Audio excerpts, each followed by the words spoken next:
Spotlighting Hawaii's leaders. We want to bring in Governor David E. Good morning, Mr. Mayor. Lieutenant Governor, good morning. Thanks so much for joining us. Mayor Derek Kawakami. Thank you so much, Senator, for being here. Spotlighting the issues. Where is the virus right now in our community? How much is this overall going to cost the state? How are you responding to the community's concerns? Talk about the level of citations that you guys are writing. Spotlight Hawaii with Yanji Denise and Ryan Kalei Suji on the digital platforms of the Honolulu Star-Advertiser. This episode of Spotlight Hawaii is brought to you by Long's Drugs. Well, thanks for joining us this morning. I'm Ryan Kalei Suji, joined by Yanji Denise, and this is Spotlight Hawaii on the digital platforms of the Honolulu Star-Advertiser. We start off this month with, of course, we're looking forward to this month with a variety of guests, but we're starting off this month focusing on the rail. That's right. There's been a lot of news about rail in recent weeks. Of course, the FTA approving the amended route, which is huge news for the Blangiardi administration. And also, unfortunately, more, sort of back and forth over the cracks in the concrete and what that all means for the safety and integrity of the route and when we could actually ride it. So to bring us all up to speed, we're joined now by HART Board Chair and former Congresswoman Colleen Hanabusa. Thank you so much for being here today. Good to see you, Yunji and Ryan. Well, let's start with the good news. And of course, that is the FTA approving that amended route.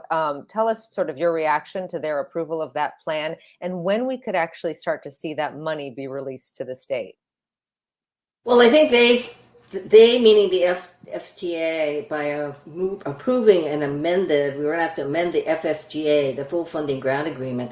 So I think there's a certain amount that's supposed to be released as soon as it's amended. And there's another amount, $250 million, that's going to be released when the HART releases the contract for what they call the CCGS, which is the guideway for this last 3.75 miles. And maybe for those who are caught up to speed with everything that's happening thus far, if you can sort of explain what this amendment is and what that plan is also moving forward, knowing that this is the plan for now, but if there's a long-term plan still for Ala Moana. As I told you when we were sort of off the air, I got to give kudos to this board. This board is an all-volunteer board, and they have done an amazing job, just to give them what they deserve in terms of the public sentiment, is that they did the 3% that you knew about. I mean, it was through a resolution by the board, requested by actually the council chair that we take it on. And we formed what is called a Permitted Interaction Group, we call it a PIG, to study that. And then from there, this board then went into another PIG, which dealt with the recovery plan. There are 11 meetings on the recovery plan from January to April. 11 meetings. Imagine just getting volunteers to meet 11 times to come up with a plan. And then the PIG report went to the city council along with the recovery plan, and we were basically in sync. We did amend the recovery plan in terms of footnotes to give the concerns that we, the board, had. So this board is far from a rubber stamp board. So directly to your question, Ryan, in addition to that, we've now formed another PIG. I love that, this PIG. And this PIG is tasked with the, and it's called, basically, we affectionately refer to it as Ala Moana and Beyond. And we've put our self-proclaimed Pollyanna, Anthony Alto, who is on the board, as the chair. And he has a member of 5, which is permitted, including himself, to look at, okay, what do we do? How do we get to Ala Moana first? And then what would we want to recommend as to the beyond? So, as you know, the original FFGA really spoke about going all the way to Manoa. And there's also an issue of, should we do more on the west side? Should there be more of a route from basically all the way? Well, one group says, at least Kamakana Ali'i. Get the rail to go to Kamakana Ali'i. But those are the kinds of things that this, I hope, this PIG, I'm not on it, is going to begin to explore. But the board has basically authorized the PIG for Ala Moana and beyond. So we are completely committed that the rail will get to Ala Moana. You know, we have heard a lot of talk about perhaps expanding it to Kamakana or even beyond, because it sort of starts by some, some critics say it sort of starts in the middle of nowhere at this point. Do you think there should be a priority to expand it in that direction, or should the focus be, once it is built, to get it to Ala Moana and beyond? Where do you think the extension should actually be, the emphasis be placed on? I think I would like to see that when the pig does its report, that it's going to go Ala Moana. And then at that point, I think then the decision is going to be whether it goes to Manoa or whether it goes the other way. And it may not necessarily be exclusive. It depends on how much of it it's done. The other issue, as you know from the recovery plan, is the Pearl Highlands complex, and that's out of the FFGA scope now, but it's still something that needs to be addressed and done. So one of the things I'm hoping that the PIG will look at is also the concept of, should there be another station closer into Mililani?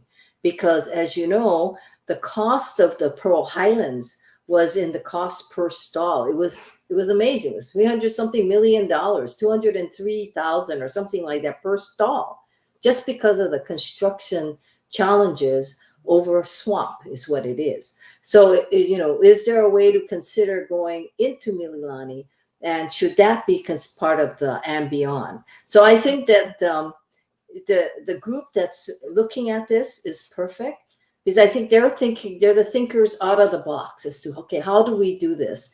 And then they have to, of course, bring it back to the board, and the board will then have its discussion, and we will then, and unfortunately or fortunately, we are not the last say.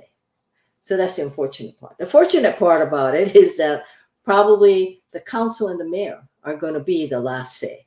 And so I'm just hoping that everyone will look at the amount of work that the PIG does to address the concerns of the public. But we wanted the public to be assured we definitely are not ending at Civic Center, because we believe that the funds will become available or are there to get further than Civic Center.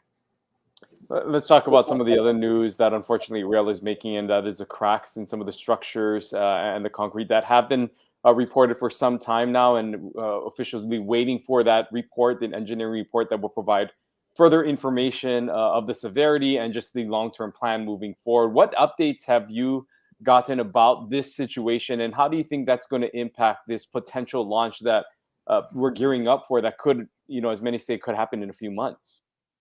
Well, first of all, I think what we have to understand is what exactly is it. So when I think the problem is when people hear concrete, they think, oh, everything's got these cracks.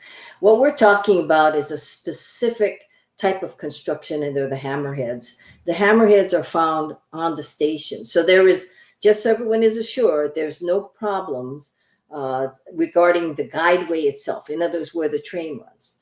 The reason why nothing is going, no people are going to be allowed on, is because the hammerheads support the stations. So, and that's why, and everyone, the reports that we've gotten is that there's no threat to human life. However, just in the abundance of caution, we want to see what the fixes are. The board is supposed to be briefed on Friday, and I hope at that time we'll get a sense of what's going on. I did read Marcel's article this morning, and he doesn't necessarily have any less information than us, but we're expecting to get briefed.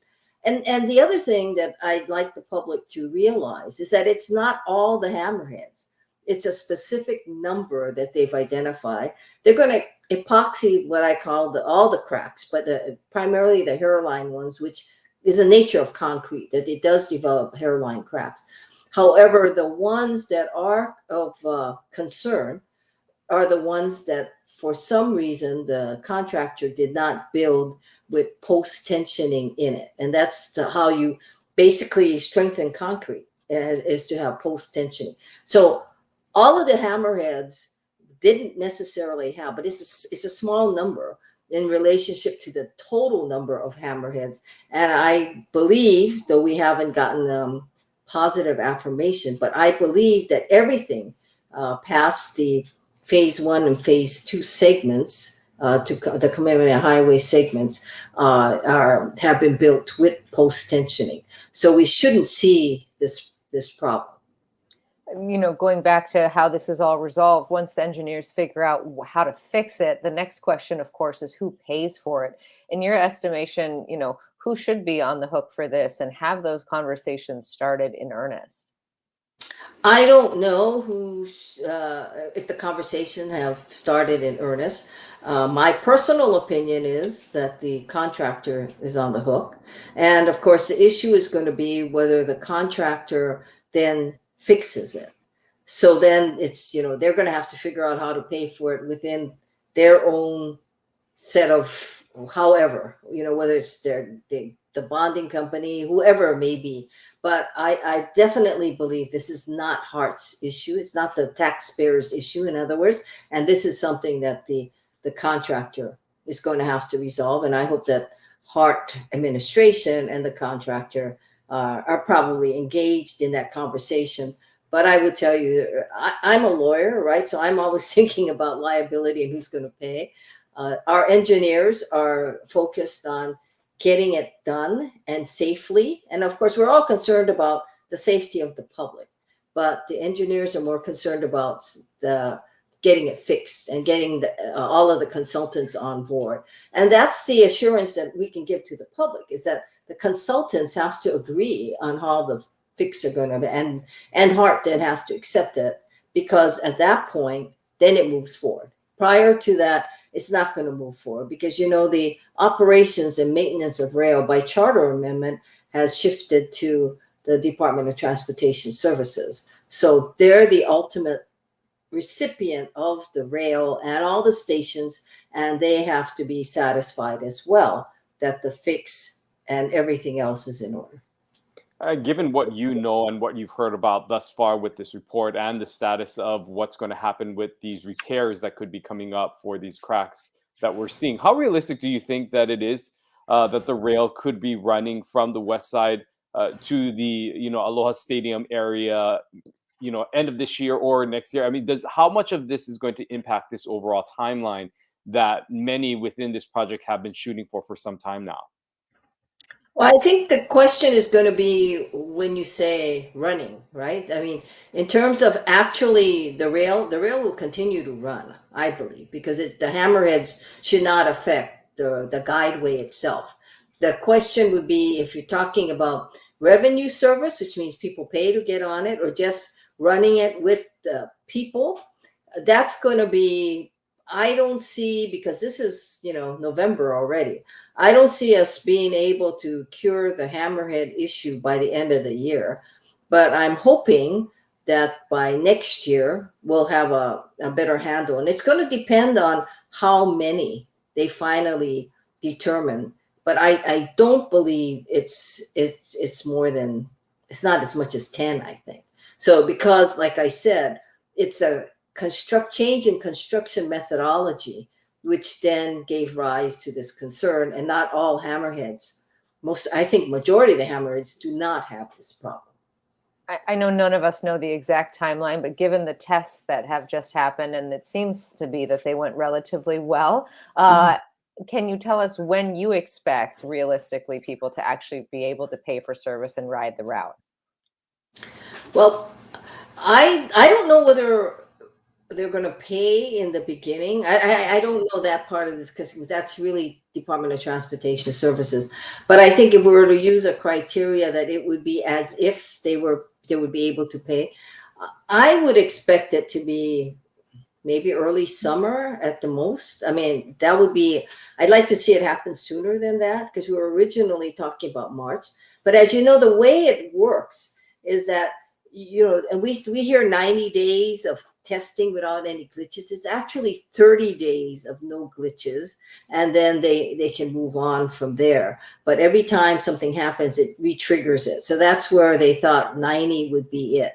And the unexpected thing that happened was, of course, the hammerheads this time.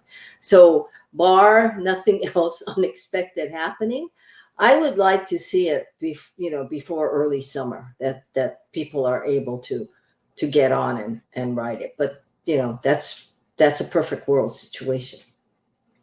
This project has been going on obviously for some time now, and it has affected so many residents, as it moved along through this route from West Oahu into Central Oahu. And now we're seeing it enter town, and people in town are beginning to experience life as rail begins to take over neighborhoods like we're seeing in the Kalihi area. What concerns do you have about some of the businesses that might be impacted in this area? There are concerns about, closures and access points, especially along that Dillingham corridor, for those who may find it difficult to operate their businesses, and the support that they can get during this time.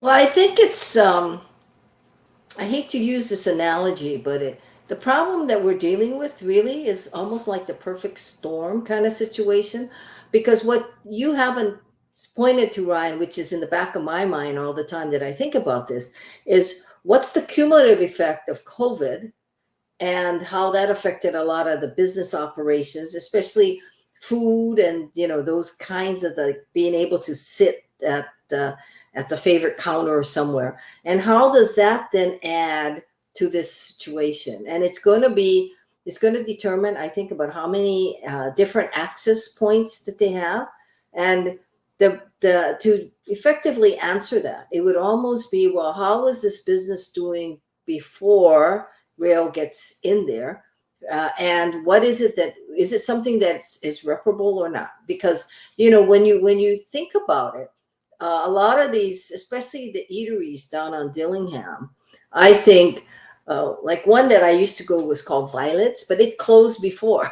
So it cannot be part of our statistics. And the ramen shop, and people go on basically a different kind of schedule because of COVID. And then, a lot of them went to takeout only and all of that. So when you add rail on top of that, right, which then maybe adding to the access, it's going to be, how do they survive? And is it all rail's fault? And because we have the intervening COVID situation, how do we manage that? Because whatever rail may try to do, HART may try to do, it's got to take into account what can be sort of repaired or taken care of in a shorter period. When I say short, I'm thinking 2 to 3 years of whenever the construction is going to be. So the whole process is the construction. And remember, you also have the construction of the guideway too that's going to follow. Not only at Dillingham, for example, you have what we call CCUR, which is the undergrounding of utilities, which you're going to go through now. Then after that, you're going to have the guideway as well. So I am very concerned about that. But how do you address and can you in any way anticipate and undo what COVID did to a lot of these businesses as well? So there should be some kind of way that everyone can work together on this, meaning the state and as well, and HART and the city and county. No, I mean, it's a really interesting point that you make about these businesses being already fragile because of what they've all been through. And now, is this the thing that, closes their doors forever, and how you suss that out? I want to ask you about, the construction and material costs. We've heard so much about inflation, and of course, the impact of the war in Ukraine on supply chain issues and COVID. It's all a multitude of factors, but the bottom line is it costs more to build right now. How is that impacting your projected budget costs for this project? Well, in the recovery plan itself, the HART engineers did estimate, and they put in a higher cost factor because of inflation and the supply chain issues. Whether that's sufficient or not, we'll see. But remember, the recovery plan is reviewed by the FTA and the the whole FTA and their PMOC, the project management oversight consultant. They look at all of this. So they may have their concerns, like of course we do. But having said that, they have accepted the numbers, because the one thing that we have in Hawaii that no one else in the United States has is the GET. And our general excise tax is I tell people it's an amazing tax. We're the only one that has it because no one else is really going to institute a tax like that. And of course, we're not going to give it up because it is an amazing tax. And the rail construction costs are also buttressed with the transit accommodation tax, the TAT. So the reason why the TAT was enacted was so that it would take into account the ups and downs of construction. We would not be able to get anyone to agree to an increase in the GET. So in 2017, effective 2018, the legislature put in the TAT. And in addition to that, we now have the 3% of the TAT. That 1% TAT is going to continue to 2030. However, in addition to that, we now have the TAT, and City Council has given rail 1%, or which is basically a third of it for the next 2 years, this year and next year. And after that, it gets 50% of whatever is collected. So yes, there's inflationary costs, but at the same time, inflation comes with it a growth in revenue as well. So those are the things that, you know, it's not in isolation. And I tell people to really understand costs and projections, you have to understand that it's a dynamic process, especially with the GAT. Look at what the GAT is generating now for the state. Look at what the Council on Revenue's projections are, and look at what the actuals are. So I tell everyone, look at the actuals. The actuals are amazing into how much. Just August, I think, of last year and August of this year, you're looking at over 12% increase in GET. So it's and the Japanese tourists aren't back yet. So, you know, there's all these things that I tell people, you know, you can't look at this in isolation. You got to look at this in terms of the total picture of what's going on.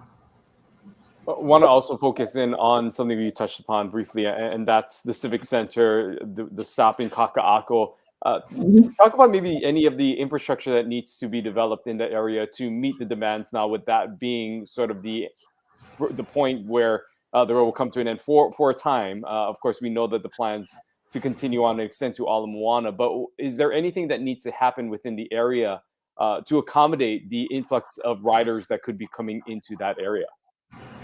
Well, I think that is an excellent point in terms of what we're looking at, and the infrastructure is going to have to be built for that to be a transit stop. In other words, for Civic Center to be the transit stop. Personally, I think that it's probably a better location, because when you look at it, right, when you go into Ala Moana Center, Kona Street, for example, that's a kind of a congested area. I don't know if you go down there. My favorite ramen shop is there, so I'm always going down there. But you know, when you look at that and you're thinking, okay, then you go down that small narrow path, and then you take a right on Atkinson and a left to Waikiki. The Civic Center is a straight shot, and the Civic Center is also a straight shot in terms of getting on the freeway, whether you're going, you know, to Manoa or you're going the other way, you can get on from the Civic Center. So what we're going to need to do is make that a transit station with the buses interfacing in that. So I happen to think, and the question is going to be, is that HART's ticket or is that DTS's ticket? Who pays for that? And that's something that I think is going to have to be determined yet. But those are the types of accommodations, because people are not going to go all the way to Ala Moana anymore. So we're going to need buses to take people to Ala Moana. We're going to need buses to take people to Waikiki. And from that point, you know, where else you may be going from Ala Moana is going to have to be addressed as well. Because remember, also the idea on Ala Moana, people will be offloading and onloading there too. So from that transit station, Civic Center, you know, are they going to, is it then easier for them to get on the freeway and going Everside versus, and then going to Manoa? So those are the things that they're going to have to plan, and it's going to have to be part of the functionality of the station. I want to go back. We're almost out of time, but I want to go back to something that you said at the beginning when we were talking about the pig and the possible extension to Ala Moana, to UH Manoa, or the other way to Kamakanali'i. And one thing that you said you think the money will be there. So I'm interested to know where the money, how you make that determination, given that the whole reason for the truncated route was because the money wasn't going to be there. So can you explain that to me? Well, I think the truncated route to Ala Moana and what we thought was going to be there in terms of funds is one thing. And if you go and you read our recovery plan, you will find that the board and the board's pig actually took exceptions with certain parts of the plan, the recovery plan, because we felt that it was very conservative. Of course, other people thought that we were too aggressive. But, one of the things that I point out that people forget is when the legislature did Act 1 in 2017, one of the things that they did, which people have kind of forgotten about, is the state reduced its take of the cost to run the collection. Remember, they used to take 10%. So whatever was collected for rail, that 1% or the GET, 10% was taken by the state, and it became part of the state's general fund. In 2017, the legislature and the state agreed, no, we're not going to do that. We're going to collect only 1% for collection of the GET, and 9% will go to rail. So just to give you an idea, think about 9% a year in addition to what we were receiving all the way through to 2030. It's like receiving another year plus of GET. It's a huge amount of money. So that plus what I consider to be the conservative estimates, there's bonding issues. If we don't bond, what does that mean? Right? The TAT issue. What does the new TAT represent for the city? Because, we're getting 1%, and for the majority of this time to 2030, we're going to get 50% of what the city gets. So that's a lot of money. Of course, the bus wants that money because they want to do operations and maintenance of the rail, because remember, GET and TAT, as well as the FTA money, cannot be used for operations and maintenance. That's clear under the law. So, they're looking at that and saying, hey, we need that. And it makes sense because that's going to alleviate the cost to the taxpayer. But those who know this project will tell you that it was never the intent that the GET would cover the cost of operations and maintenance. That was always a city function. However, the TAT, now the new TAT, a 3% TAT, can help alleviate that problem. So that's why I tell people rail is such a moving target. There's so many different components of it, and sometimes I feel like I've been around too long to remember too many of this. Well, and as we go on, we thank you for being on. I just want to ask you though, why are you doing this? I mean, this is a volunteer board, as you mentioned earlier.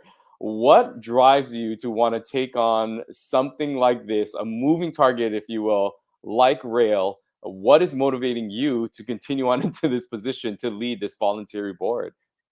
Well,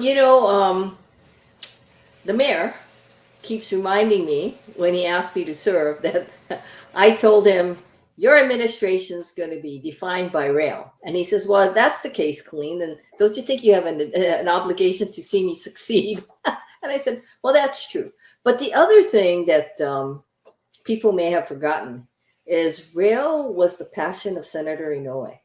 And that's how all of this kind of started. It was, the FFGA, the full funding grant agreement, was signed 2 days after his death. And the reason I know that is because I was part of the ceremonial signing of the full funding grant agreement. So it was always his dream to see rail, because he felt that every major city had a rail-like system. And that was one of the things. So, and I felt, well, you know what? We should do this. But more than that, what really motivates me, Ryan, is I believe that transit-oriented development around the rail system is going to define how the next generations live. And we can't continue because we're a limited landmass. We can't continue with suburbia and building into agricultural lands and so forth. But if you think about transit-oriented development around rail stations, like, for example, in Washington, D.C., then you can see, and I think that's the way the next generation wants to live. So part of having served is this desire to address what is it that when we tell the next generation, we're doing this all for you, and when they come back and they say, well, you never asked us what we want. And I said, that's an excellent point. We never asked them what we want. We think we know, right? But I think that they want to live differently than the way most of us think they want to live. So that's what drives me. One is to get it as close as I think to where they want to be, but there's all these other concerns, and it's the biggest capital improvement project. How can I, as a former legislator, former elected official, look at the taxpayers and say, I probably could have helped it a little, but I don't want to do it. I don't think I can do that. I mean, it's a volunteer type of thing, but you know what? It's the right thing. It's really the right thing to get it done.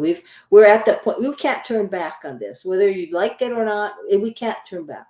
And let's look positively into what it's going to do for the future. And it is going to give the next generations to come an alternative to cars, high mortgages, everything. It's just going to give that. And I think that that's what we owe them, a chance. Well, former Congresswoman and HART Board Chair Colleen Hanabusa, thank you so much for your enthusiasm for this project, for all the work that you're doing as the chair, and of course, for spending so much of your morning with us and giving us all the updates. We really appreciate it. Thank you for having me. Good to see you both. Good to see you. Wow, Ryan, the thing about Colleen Hanabusa is that she's so passionate, and she is a self-described wonk, and she knows the numbers. She knows all the details.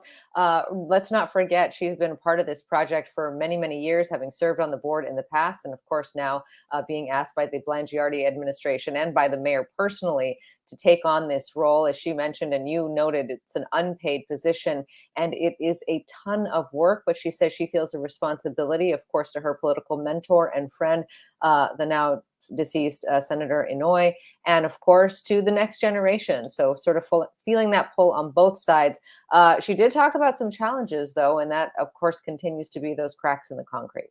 Yeah, but also looking forward to how things can continue to move forward beyond that, knowing that they are still, of course, waiting for that report, but looking at ways in which this can continue on a path where they're not running into some of the same mistakes that were made during that period, ensuring that some of those construction errors and working with the contractors and making sure that we don't repeat what we saw. There is still a lot of question marks about those overall impacts, and we'll get more information about that, but there seems to be a plan in place, at least, to correct some of those issues. The question continues to remain, as she noted, who eventually will end up paying for this. You heard her say that she does not believe that this is something the taxpayer should have to do, that this is something, that this is a bill that should not be paid by the people or by HART, but by rather those who initiated this portion or conducted this error, if you will, during this construction period. Right, and the HART board is expected to meet on Friday and get that final report.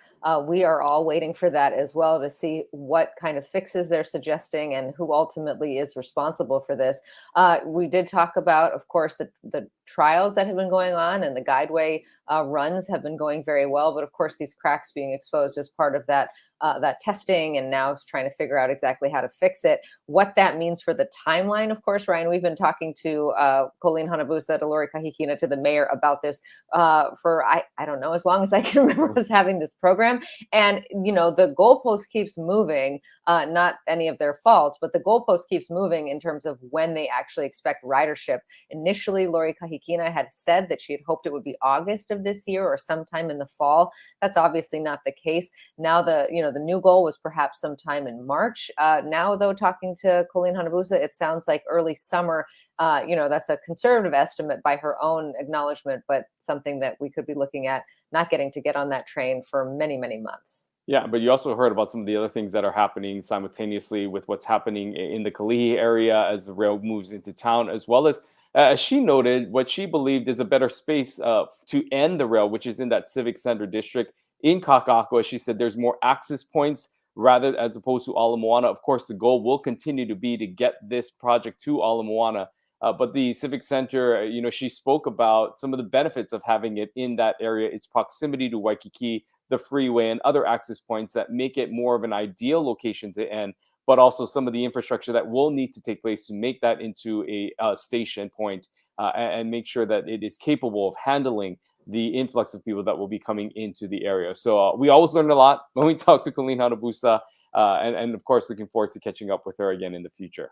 That's right. On Friday, we switch gears and we'll be talking about tourism. There was a big article in the paper yesterday about some of the geolocation surveys that HTA has been conducting through a research organization, which is really interesting and revealed that some of the choke points that we feel on our island are not necessarily overrun by tourists, but the data is showing quite the opposite, that it's Kama'aina who are flocking to some of these popular areas, and the tourists, if you look at the numbers in yesterday's article by Allison Schaefer, you really see that they don't make up the vast majority. So it'll be interesting to unpack that with him.